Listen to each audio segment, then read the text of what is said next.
is line 1.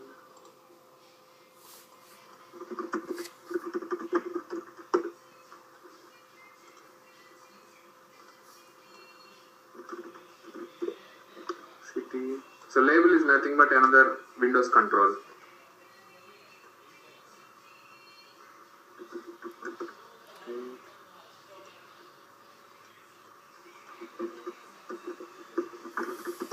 And then zip code. So now I'm going to drag text boxes.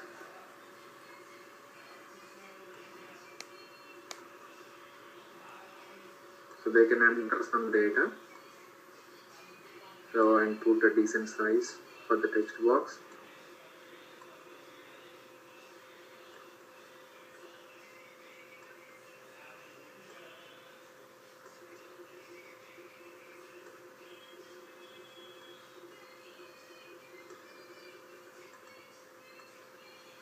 And first state, so first state we don't need it that big, so you can just keep it like this. And then for zip code, last one.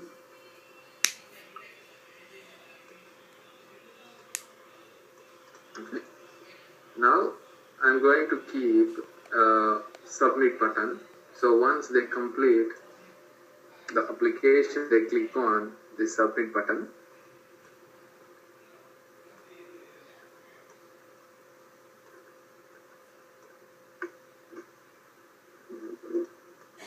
So I'm going to change the text property to, so they can just click on the submit application to submit their application for loan.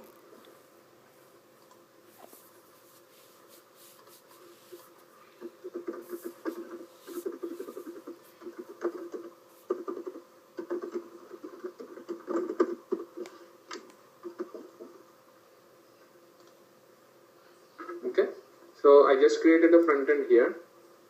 Now I'm going to change the names of my controls for text boxes so I can easily access them in my program. So this control is text box 1. I'm going to say txt custom name, txt custom address 1, and then this one is cast address 2,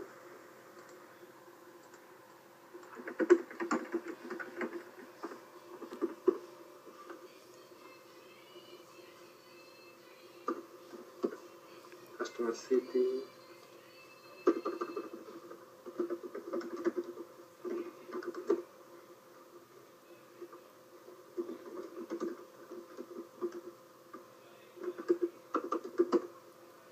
customer state,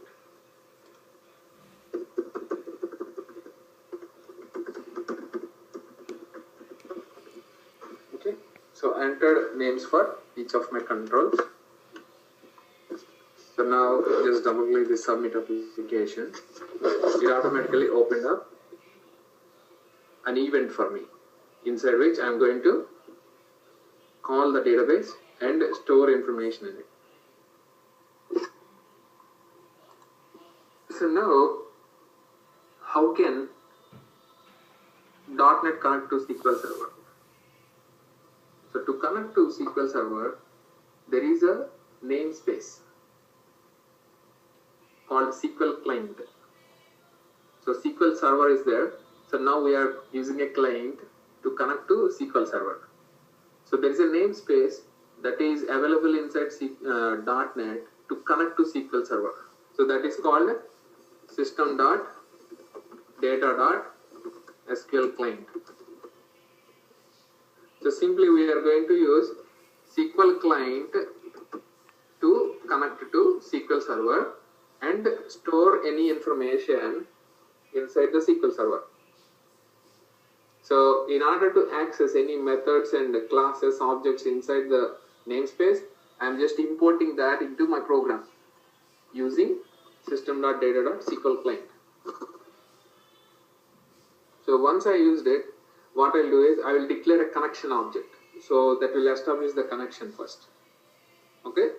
So I'll declare a connection. The data type is SQL connection. Connection equal to new SQL connection. So this will initialize an object that represents the SQL Server connection. Now, it doesn't represent what is the server, what is the database, where to find it, how to connect to it.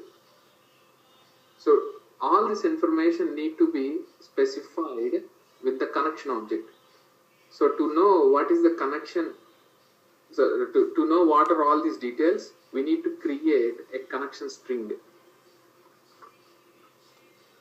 So to create a connection string, simply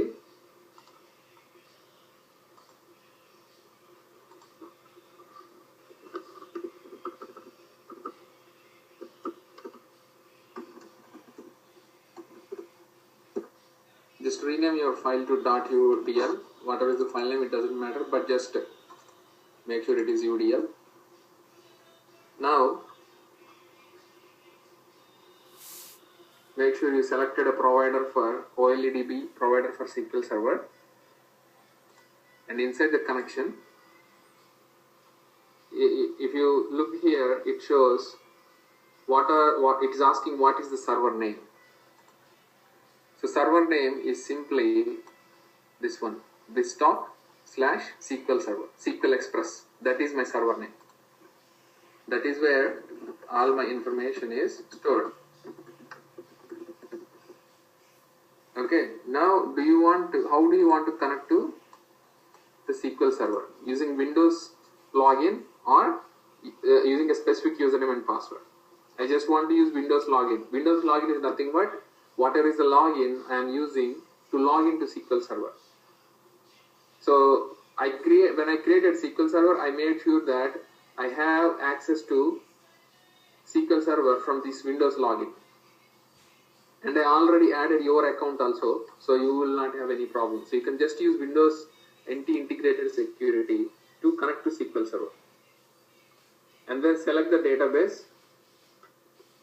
So now it is showing all the databases available on that server. We also have a test DB. Just select test DB and test the connection. Okay, click OK. Now right click this file, open with Notepad. It will show the connection string. So this is the connection string we need to provide to our SQL client. So this provider indicates who is the client, but we are already using a SQL client object, so we don't need to specify what is the provider. We just need to take the remaining part, copy it, go back to our program. Now connection object dot connection string equal to, I just specified a connection string.